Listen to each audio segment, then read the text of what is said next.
they know that. And I don't think acknowledging that it's cringe makes it okay.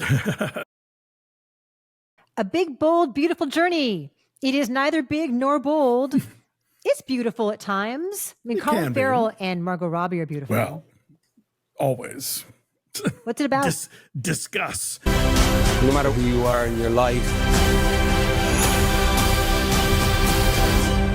we just need someone to share it with. Colin Farrell is David, Margot Robbie is Sarah. They are singles in the same city, and they meet traveling to a wedding. And through complicated circumstances, they wind up sharing a ride on the way back in a rental 2004 Saturn that comes with an old-timey little GPS thing. And the GPS takes them both on a big, bold, beautiful journey that requires revisiting their pasts and coming to understand their relationship with their parents and their relationships with relationships and their history of loving and losing and caring enough about themselves to care about someone else. And the big, bold, beautiful journey was the free therapy they got along the way. This is a film from Kogonada, whose previous two films are gorgeous and smart, Columbus and After Yang. And this one is occasionally gorgeous, but it ain't smart. I think, you know, if you're going to do this sort of like cozy surrealism and like magical realism, you know, exploration of one's own life, that can work. That can be really effective. I thought about like Eternal Sunshine of the Spotless Mind, or that scene in The Worst Person in the World where she goes to meet the guy in the coffee house and like there's no one else in the city, you know, they're alone in the world. You know? Like you can do that kind of thing, and it can be illustrative of who the characters are, and it can be, you know, like quirky but still dramatically narratively effective. And this movie is just quirky, and it's so cutesy, quirky, live, laugh, love that it's just really annoying after a while. And it's exasperating because, like, you know, these two leads are great, and they've been in smarter movies about relationships. You know, The Lobster could kick this movie's ass with one claw tied behind its back. You know, nice. Kogonada is a really good director. You've got a great supporting cast. Like Lily Rabe is the MVP here for me. But also you've got like Phoebe Waller-Bridge and Kevin Kline. Joe Hisaishi is doing the score, for Christ's sake. You know, like giants. And this movie is just pablum. Like all of the big insights that this movie comes to are so shallow and so trite. They're so banal, and the movie treats them like these big things. And along the way, we're supposed to buy these two people fall in love because they've gotten to know each other so well. But when they talk about how well they know each other, they just sort of tick off the boxes of things that we have learned about them in the last 20 minutes. It's not that much, you know. So yeah, I found this exasperating, but I will say this with a caveat. If this is the kind of movie where if it works for you, it will be a gut punch and you'll love it and you'll quote it and you will carry it with you forever. Didn't work for me. And I am one of the softest touches for Mommy Dies of Cancer. And if you can't get me with that, with a Lily Rabe performance of that, then your movie has something wrong with it. Yeah, it's like if Charlie Kaufman and Jacques Demy got together. So many visual callbacks to better movies. Like there's so much Umbrellas of Cherbourg in this.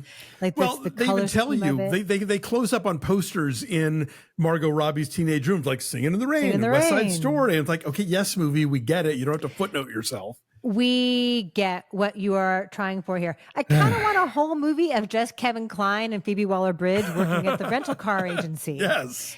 Because that is giving me like a kind of surreal and bizarre and deadpan, like Charlie Kaufman vibe. Yeah. And the way that is structurally kind of self-aware is interesting in a way that it will be less so as the film goes on, because even these characters acknowledge that when they are called upon to embark on this big, bold, beautiful journey, it seems very bizarre and like silly and cringe, seriously. they know that, and I don't think acknowledging that it's cringe makes it okay. It does not absolve you. We know what you're thinking. We're thinking it too, but let's all do it.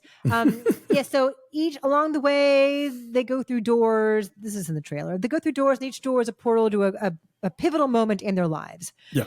And I think this works best in the sequence where there's a high school musical. Well, sure.